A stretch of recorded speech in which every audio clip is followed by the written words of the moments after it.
आज हिंदू आमचे दैवत हिंदू हृदय सम्राट बाळासाहेब ठाकरे यांच्या कृपेने माननीय उद्धवजी ठाकरे साहेब, माननीय राजसाहेब ठाकरे यांच्या आशीर्वादाने विभाग क्रमांक 89 कालिना विधानसभा येथून गीतेश विनायक राऊत हे नगरसेवक म्हणून निवडून आलेले आहेत आणि त्या आनंदाप्रित्यर्थ आज आम्ही उद्धव साहेबांचा आशीर्वाद घेण्यासाठी नगरसेवक गीतेश राऊत हे शिवसेना उद्धव बाळासाहेब ठाकरे पक्षाचे पदाधिकारी आणि मनसेचे स्थानिक पदाधिकारी यांच्या समवेत आज आम्ही मातोश्रीवर आलो.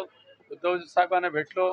उद्या सकाळी राजसाहेबांना सुद्धा भेटणार आहोत, त्यांचे आशीर्वाद घेणार आहोत आणि खूप आनंद आहे मनामध्ये की आज जरी माझा मुलगा गीतेश असला तर सुद्धा तो बाळासाहेबांचा सच्चा भक्त आहे, माननीय उद्धव साहेब राजसाहेबांचा निष्ठावंत कार्यकर्ता आहे आणि तो आज त्या ठिकाणी निवडून आलेला आहे. कल जर पाहिले तर दुसरी भाजप विजयी होताना दिसतंय. मुंबई महानगरपालिकेमध्ये अजून पूर्ण निकाल आलेला नाहीये, या संदर्भात काही चर्चा झाली का? नाही, खरं आहे ते आपण सांगता ते अजून पूर्ण निकाल यायला किमान 3 ते 4 तास जातील. तरी सुद्धा माध्यमांच्या माध्यमातून 227 जागांचा निकाल जो जाहीर करण्यात आलेला आहे याबद्दल काय नेमकं गौडबंगाला आहे ते समजूच शकलेलं नाही. 13 वेगवेगळ्या महापालिकेच्या झोनमधून फक्त 2-2 उमेदवारांची मतमोजणी चालू आहे. त्याच्यातलं दुसरं राऊंड चालू व्हायला किमान दुपारी 1 वाजलेला आहे. अद्यापही बऱ्याच ठिकाणी काउंटिंग चालू आहे. चित्र अजून स्पष्ट व्हायचं आहे तर सुद्धा एका बाजूने संपूर्ण त्या मेजॉरिटी मिळाल्याचं जे चित्र भारतीय जनता पक्षाकडून दाखवलं जात आहे हे साफ खोटं आहे.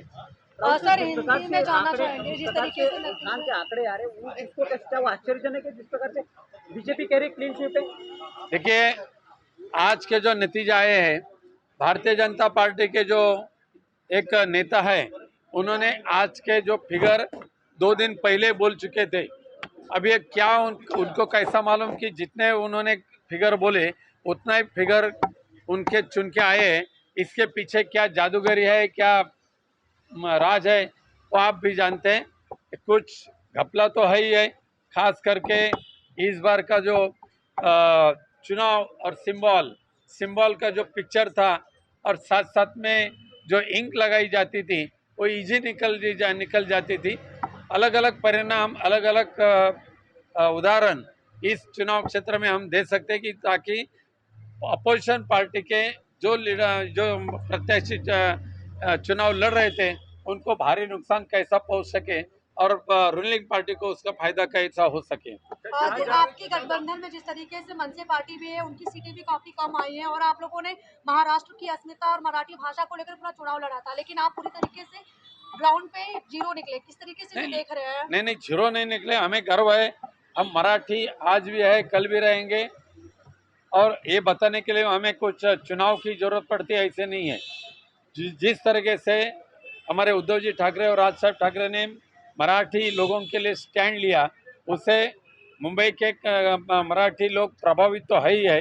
दुर्भाग्य से पैसे का भारी मात्रा से उपयोग हुआ और मत अभी बूथ कैप्चरिंग नहीं होते तो वोट कैप्चरिंग करने का काम इस चुनाव में भी भारतीय जनता पार्टी और शिंदे गुट के लोगों ने किया।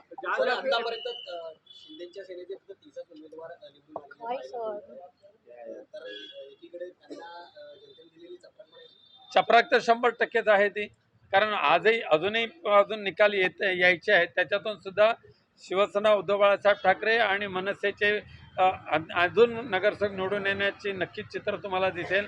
परंतु मुंबईकरांनी आणि महाराष्ट्रातल्या जनतेने सुद्धा एकनाथ शिंदेच्या गद्दारीला तर लाथ मारली, पण भारतीय जनता पक्ष सुद्धा आता शिंदे गटाच्या विसर्जनाचा रस्ता तयार करेल. त्याचबरोबर अजित पवारांनी पुण्यामध्ये पूर्णपणे अपयश पाहायला मिळतं, मुंबईतही त्यांचं काही देखील स्पष्ट दिसत.